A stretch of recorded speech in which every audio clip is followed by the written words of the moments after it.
ओम शांति। आज 16 जनवरी की मुरली है। प्रातः मुरली ओम शांति बाप दादा मधुबन से। अव्यक्त बाप दादा की रिवाइज मुरली है 25/12/89 की मधुबन से। रूहानी फकूर में रहे बेफिक्र बादशाह बनो। आज बड़े ते बड़े बाप बच्चों को अलौकिक दिव्य संगम युग के हर दिन की मुबारक दे रहे हैं। दुनिया वालों के लिए विशेष एक बड़ा दिन होता है और बड़े दिन पर क्या करते हैं वह समझते हैं बड़े दिल से मना रहे हैं, लेकिन आप जानते हो उन्हों का मनाना क्या है। उन्हों का मनाना और आप बड़े ते बड़े बाप के बड़े दिल वाले बच्चों का मनाना कितना न्यारा और प्यारा है। जैसे दुनिया वालों का बड़ा दिन है, खुशी में नाचते गाते एक दो को उस दिन की मुबारक देते हैं, ऐसे आप बच्चों के लिए संगम युग ही बड़ा युग है। आयु में छोटे हैं लेकिन विशेषताओं और प्राप्ति दिलाने में सबसे बड़ा युग है संगम युग। संगम युग का हर दिन आपके लिए बड़ा दिन है, क्योंकि बड़े ते बड़ा बाप से बड़े युग संगम युग में ही मिलना होता है। तो बाबा संगम युग में ही मिलता है बड़े ते बड़ा बाप, इसलिए संगम युग हम बच्चों के लिए बहुत बड़ा युग है। साथ साथ बाप द्वारा बड़े ते बड़ी प्राप्ति भी अभी होती है। बाप दादा सभी बच्चों को बड़े ते बड़ा पुरुषोत्तम अब बनाते हैं। जैसे आज के दिन की विशेषता है खुशियाँ मनाना, एक दो को गिफ्ट देना और मुबारक देना। तो फादर द्वारा ही गिफ्ट मिलने का दिन मनाते हैं। आप सबको बाप ने संगम पर ही बड़े ते बड़ी गिफ्ट क्या दी है। बाप दादा सदा कहते हैं मैंने आप बच्चों के लिए हथेली पर स्वर्ग का राज्य भाग्य लाया है। तो सबकी हथेली पर स्वर्ग का राज्य भाग्य है ना, जिसको कहते हैं हथेली पर स्वर्ग या तिरी पर स्वर्ग राज्य भाग्य कहते हैं ना। तो बाबा ने कहा कि इससे बड़ी गिफ्ट और कोई दे नहीं सकता है। दे सकता है क्या? नहीं दे सकता ना। कितने भी बड़े आदमी हो, कितना भी बड़ा गिफ्ट हो, लेकिन जो बाबा ने गिफ्ट हम बच्चों को दिया वह कोई नहीं दे सकता। तो बाबा कहते हैं हथेली पर स्वर्ग के गिफ्ट के आगे बाकी गिफ्ट क्या है। जैसे कि सूर्य के आगे दीपक दिखाने जैसा है। तो संगम युग की यादगार निशानियाँ अन्य धर्मों में भी रह गई हैं। आपको बड़े युग में बड़े बाप ने बड़े ते बड़ी गिफ्ट दी है, इसलिए आज के बड़े दिन पर इस विधि से मनाते हैं। वह क्रिसमस फादर कहते हैं। फादर सदा बच्चों को देने वाला दाता है। चाहे लौकिक रीति से भी देखो, फादर बच्चों का दाता होता है। यह बेहद का फादर गिफ्ट भी बेहद की देते हैं। और कोई भी गिफ्ट कितने दिन चलेगा, कितने अच्छे अच्छे मुबारक के कार्ड गिफ्ट में देते हैं, लेकिन आज का दिन बीत गया, फिर उस कार्ड को क्या करेंगे? थोड़ा समय चलता है ना। खाने पीने की मीठी चीज़ें भी देंगे तो वह भी कितना समय चलेगी, कितना समय खुशी मनाएंगे, नाचेंगे गाएंगे एक रात। लेकिन आपात्माओं को बाप ऐसी गिफ्ट देते हैं जो इस जन्म में तो साथ है ही, लेकिन जन्म जन्म साथ रहेगी। दुनिया वाले कहते हैं खाली हाथ आए और खाली हाथ जाना है, लेकिन आप बाबा के बच्चे क्या कहेंगे? आप फलक से कहते हो, इतना दिल से कहते हो कि हम आत्माएं बाप द्वारा मिले हुए खजाने से भरपूर होकर जाएंगे, अनेक जन्म भरपूर रहेंगी। तो 21 जन्मों तक यह गिफ्ट साथ रहेगी। ऐसी गिफ्ट कभी देखी है क्या? चाहे किसी भी फॉरेन के देश के राजा व रानी हो, ऐसी गिफ्ट दे सकते हैं क्या? चाहे पूरा तख्त दे देवें, ऑफर करें, यह तख्त आप ले लो, आप क्या करेंगे? कोई लेगा? बाप के दिल तख्त के आगे यह तख्त भी क्या है? वाह बाबा। इसलिए आप सभी फकूर में रहते हो। फकूर अर्थात रूहानी नशा। इस रूहानी फकूर में रहने वाले किसी भी बात का फिक्र नहीं करते हैं। फिक्र क्यों नहीं करते? क्योंकि बाप के दिल तख्त में बैठे हुए हैं। तो बेफिक्र बादशाह है ना, बाबा के बेफिक्र बादशाह बच्चे हैं। अभी की भी बादशाही और भविष्य में भी राजाई प्राप्त करते हो। इसलिए सबसे बड़ी और सबसे अच्छी यह बेफिक्र बादशाही है। कोई फिक्र है? और प्रवृत्ति में रहने वाले को बाल बच्चों का फिक्र है। कुमारों को खाना बनाने का फिक्र ज़्यादा है। कुमारियों को क्या फिक्र होता है? नौकरी का, कि अच्छी नौकरी मिले, फिक्र क्या है कोई फिक्र? बेफिक्र होना। तो जिसको फिक्र होगा वह बेफिक्र बादशाही का मजा नहीं ले सकेंगे। तो विश्व की राजाई तो 20 जन्म होगी, लेकिन यह बेफिक्र बादशाही और दिल तख्त यहाँ एक ही इस युग में मिलता है। तो एक जन्म के लिए तो एक का महत्व है ना। तो बाप दादा सदा बच्चों को यही कहते हैं, ब्राह्मण जीवन अर्थात बेफिक्र बादशाह। ब्रह्मा बाबा बेफिक्र बादशाह बने तो क्या गीत गाया? पाना था सो पा लिया, काम बाकी क्या रहा। आप क्या कहते हो? सेवा का काम बाकी रहा हुआ है, लेकिन वह भी तो करावनहार बाप करा रहे हैं ना, और कराते रहेंगे। तो हमको करना है, इससे बोझ हो जाता है। अब बाप करावनहार करा रहे हैं तो बोझ फिर हल्का हो गया, बेफिक्र हो जाएंगे ना। निश्चय है यह श्रेष्ठ कार्य तो होना ही है, वह हुआ ही पड़ा है। इसीलिए निश्चय बुद्धि निश्चिंत बेफिक्र रहते हैं। यह तो सिर्फ बच्चों को बिजी रहने के लिए सेवा का एक खेल करा रहे हैं। निमित्त बनाए वर्तमान और भविष्य सेवा के फल का अधिकारी बना रहे हैं। काम बाप का, नाम बच्चों का, फल बच्चों को खिलाते हैं, खुद नहीं खाते हैं तो बेफिक्र हुए ना। सेवा में सफलता का सहज साधन ही यह है। कराने वाला करा रहा है। अगर मैं कर रहा हूँ तो आत्मा की शक्ति प्रमाण सेवा का फल मिलता है। बाप करा रहा है तो बाप सर्व शक्तिवान है, तो कर्म का फल भी इतना ही श्रेष्ठ मिलता है। तो सदा बाप द्वारा प्राप्त हुई बेफिक्र बादशाही व हथेली पर स्वर्ग के राज्य भाग्य की गॉडली गिफ्ट स्मृति में रखो। बाप और गिफ्ट दोनों की याद से हर दिन तो क्या, लेकिन हर घड़ी बड़े ते बड़ी घड़ी है, बड़ा दिन है, ऐसी अनुभूति करेंगे। तो दुनिया वाले तो देखो सिर्फ मुबारक देते हैं। क्या कहते हैं? हैप्पी हो, हेल्दी हो, वेल्दी हो, यह कह देते हैं, लेकिन बन तो नहीं जाते ना। बाप तो ऐसी मुबारक देते हैं जो सदा के लिए हेल्दी वेल्दी हैप्पी वरदानों के रूप में साथ रहती हैं।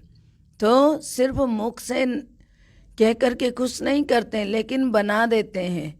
तो और बनाना ही मनाना है, क्योंकि अविनाशी बाप की मुबारक भी अविनाशी होगी ना, तो मुबारक वरदान बन जाती हैं। फिर बाबा कहते हैं आप तना से निकले हुए हो ना। यह सब शाखाएं, यह सभी धर्म आपकी शाखाएं हैं ना। तो बाबा कहते हैं कल्प वृक्ष की शाखाएं हैं, इसीलिए वृक्ष की निशानी क्रिसमस ट्री दिखाते हैं। क्रिसमस ट्री कभी सजी हुई देखी है? इसमें क्या करते हैं? स्टेज पर 2 क्रिसमस वृक्ष सजे रखे हैं। इसमें क्या दिखाया है? विशेष चमकते हुए जगे हुए बल्ब दिखाते हैं। छोटे छोटे बल्बों से ही सजाते हैं। इसका अर्थ क्या है? कल्प वृक्ष की आप चमकती हुई आत्माएं हो। जो भी धर्म पिताएं आते हैं वह भी अपने हिसाब से सतो प्रधान होते हैं, इसलिए गोल्डन एज आत्मा चमकती हुई होती है। तो इसीलिए यह कल्प वृक्ष की निशानी है। अन्य धर्म की शाखाएं भी हर वर्ष निशानी मनाते रहते हैं। सारे कल्प वृक्ष का ग्रेट ग्रेट ग्रैंड फादर है ना। कौन है वो? कौन सा बाप है ग्रैंड फादर? वह है ब्रह्मा बाबा। तो बाबा ने कहा कि बाप ने ब्रह्मा को आगे रखा है। साकार सृष्टि की आत्माओं का आदि पिता आदिनाथ ब्रह्मा है, इसीलिए ग्रेट ग्रेट ग्रैंड फादर हैं। आदि देव के साथ आप भी हो ना, तो अकेले आदि देव हैं, आप भी तो साथ में हो ना। आदि आत्माएं अभी आदि देव के साथ हो और आगे भी साथ रहेंगी। इतना नशा है, खुशी से गीत सदा गाते रहते हो ना, या सिर्फ आज गाएंगे? आज विशेष डबल फॉरेनर्स का दिन है। आपके लिए तो रोज ही बड़ा दिन है या आज है। चारों ओर देश विदेश के बच्चे कल्प वृक्ष में चमकते हुए सितारे दिखाई दे रहे हैं। सूक्ष्म रूप में तो सब मधुबन में पहुंचे हुए हैं, वह भी सब आकारी रूप में मना रहे हैं। आप साकारी रूप में मना रहे हो। सभी का मन बाप की गॉडली गिफ्ट को देख खुशी में नाच रहा है। बाप दादा भी सर्व साकार रूप, जो शरीर में बैठे हुए बच्चे उनको आकारी रूपधारी बच्चों को सदा देख करके, साकारी आकारी दोनों रूपों के बच्चों को देख करके हर्षित भव की मुबारक दे रहे हैं। सदा दिल खुश मिठाई खाते रहो और प्राप्ति के गीत गाते रहो। ड्रामा अनुसार भारत वालों को विशेष भाग्य मिला हुआ है। अच्छा, बाबा टीचर्स से बात करते हुए कह रहे हैं, सभी टीचर्स ने बड़ा दिन मनाया कि रोज मनाती हो। बाप बड़ा है और बड़े आप भी हो, इसीलिए जो दुनिया वालों के बड़े दिन हैं उनको महत्व देते हैं। इसमें भी आप बड़े छोटे भाइयों को उत्साह दिलाते हो। सभी टीचर्स बेफिक्र बादशाह हो। बादशाह अर्थात सदा निश्चय और नशे में स्थित रहने वाले, क्योंकि निश्चय विजयी बनाता है और नशा खुशी में सदा ऊंचा उड़ाता है। तो बेफिक्र बादशाह ही होंगे ना, कोई फिक्र है क्या? बाबा ने पूछा, सेवा कैसे बढ़ेगी? अच्छे अच्छे जिज्ञासु पता नहीं कब आएंगे, कब तक सेवा करनी पड़ेगी, यह सोचते तो नहीं हो ना। असोच बनने से ही सेवा बढ़ेगी, सोचने से नहीं बढ़ेगी। असोच बन बुद्धि को फ्री रखेंगे तब बाप की शक्ति मदद के रूप में अनुभव करेंगे। सोचने में ही बुद्धि बिजी रखेंगे तो बाप की टचिंग, बाप की शक्ति ग्रहण नहीं कर सकेंगे। तो बाबा और हम कंबाइंड ऐसे सोच में रखो। करावनहार कहते हैं ना बाबा को, करनहार हम है और करावनहार बाप है। तो करावनहार करा रहे हैं, तो करने के निमित्त मैं आत्मा बनी हूँ। इसको कहते हैं असोच, अर्थात एक की याद शुभ चिंतन में रहने वाले को कभी चिंता नहीं होती है। जहाँ चिंता है वहाँ शुभ चिंतन नहीं है, और जहाँ शुभ चिंतन है वहाँ चिंता नहीं है। अच्छा, चारों ओर के गॉडली गिफ्ट के अधिकारी बड़े ते बड़े भाग्यवान आत्माएं, आदि पिता के सदा साथी आदि आत्माएं, सदा बड़े ते बड़े बाप द्वारा मोहब्बत की मुबारक अविनाशी वरदान प्राप्त करने वाले सर्व साकारी रूपधारी और आकारी रूपधारी सभी बच्चों को दिल खुश मिठाई के साथ साथ याद प्यार और नमस्ते। हम रूहानी बच्चों की रूहानी बाप दादा को दिल व जान से सिक व प्रेम से याद प्यार नमस्ते। Good morning, diamond morning, Om Shanti. शुक्रिया प्यारे मीठे बाबा, शुक्रिया। पूना विदर ग्रुप, रोज अमृत वेले दिल खुश मिठाई खाते हो। जो रोज अमृत वेले दिल खुश मिठाई खाते हैं वह स्वयं भी सारा दिन खुश रहते हैं और दूसरे भी उनको देख खुश होते हैं। यह ऐसी खुराक है जो कोई परिस्थिति आ जाए लेकिन दिल खुश खुराक परिस्थिति को छोटा बना देती है, पहाड़ को रुई बना देती है। इतनी ताकत है। तो इस खुराक में इतनी ताकत है, जैसे शरीर के हिसाब से भी जो तंदुरुस्त शक्तिशाली होगा वह हर परिस्थिति को सहज ही पार करेगा, और जो कमज़ोर होगा वह छोटी सी बात में भी घबरा जाएगा। तो बाबा ने कहा, कमज़ोर के आगे परिस्थिति बड़ी हो जाती है और शक्तिशाली के आगे परिस्थिति पहाड़ से रुई बन जाती है। तो रोज दिल खुश मिठाई खाना माना सदा दिल खुश रहे। यह अलौकिक खुशी के दिन कितने थोड़े हैं। तो बाबा ने कहा, देवताई खुशी और ब्राह्मणों की खुशी में भी फर्क है। यह ब्राह्मण जीवन की खुशी के दिन कितने थोड़े हैं। तो बाबा ने कहा, परमात्मा खुशी और अतीन्द्रिय खुशी की अनुभूति देवताई जीवन में भी नहीं होगी। इसीलिए इस खुशी को कितना चाहो मनाओ। रोज समझो आज खुशी मनाने का दिन है। बाबा ने कहा, रोज ही इस खुशी को मना सकते हो अगर खुश रहना सीख गए हो तो। यहाँ आने से खुशी बढ़ गई है ना, यहाँ से नीचे उतरेंगे तो कम तो नहीं होगी ना। उड़ती कला अभी है, फिर तो जितना पाया उतना खाते रहेंगे, जितना पाया उतना ही खाते रहेंगे, बाबा बोल रहे हैं। तो सदा यह स्मृति में रखो कि हम दिल खुश मिठाई खाने वाले हैं और दूसरों को खिलाने वाले हैं, क्योंकि जितना देंगे उतना और बढ़ती जाएगी। देखो, खुशी का चेहरा सबको अच्छा लगता है, और कोई दुख का, अशांति में घबराया हुआ चेहरा हो तो अच्छा नहीं लगेगा ना। जब दूसरों का अच्छा नहीं लगेगा तो अपना भी तो नहीं लगना चाहिए ना। तो सदैव खुशी के चेहरे से सेवा करते रहो। माताएं ऐसी सेवा करती हो, घर वाले आपको देखकर खुश हो जाए। चाहे कोई ज्ञान को बुरा भी समझते हों, फिर भी खुशी के जीवन को देख मन से अनुभव जरूर करते हैं कि इनको कुछ तो मिला है ना। जो इतना खुश रहते हैं, बाहर अभिमान से ना भी बोले, लेकिन अंदर महसूस करते हैं। और आखिर तो झुकना ही है ना। आज गाली देते हैं, कल चरणों में झुकेंगे। कहाँ झुकेंगे? चरणों में। अहो प्रभु कहकर झुकना जरूर है सबको। तो ऐसी स्थिति होगी तब तो झुकेंगे ना। कोई भी किसी के आगे झुकता है तो उसमें कोई बड़ापन होता है, कोई विशेषता होती है, तभी झुकते हैं ना किसी के आगे कोई। तो झुकने वाले के अंदर कोई ना कोई अच्छी विशेषता होगी, जब भी तो झुकेंगे ना।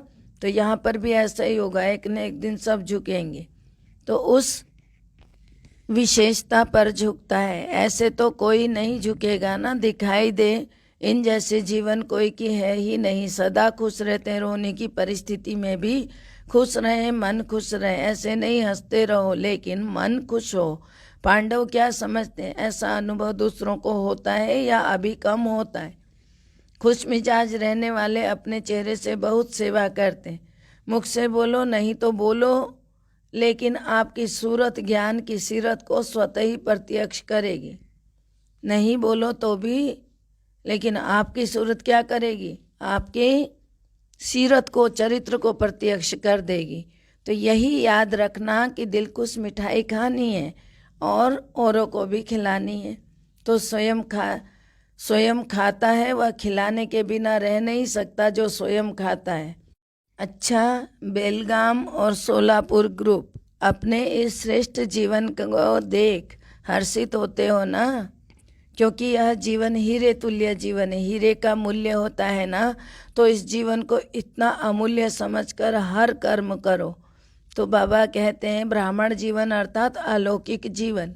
अलौकिक जीवन में साधारण चलन नहीं हो सकती।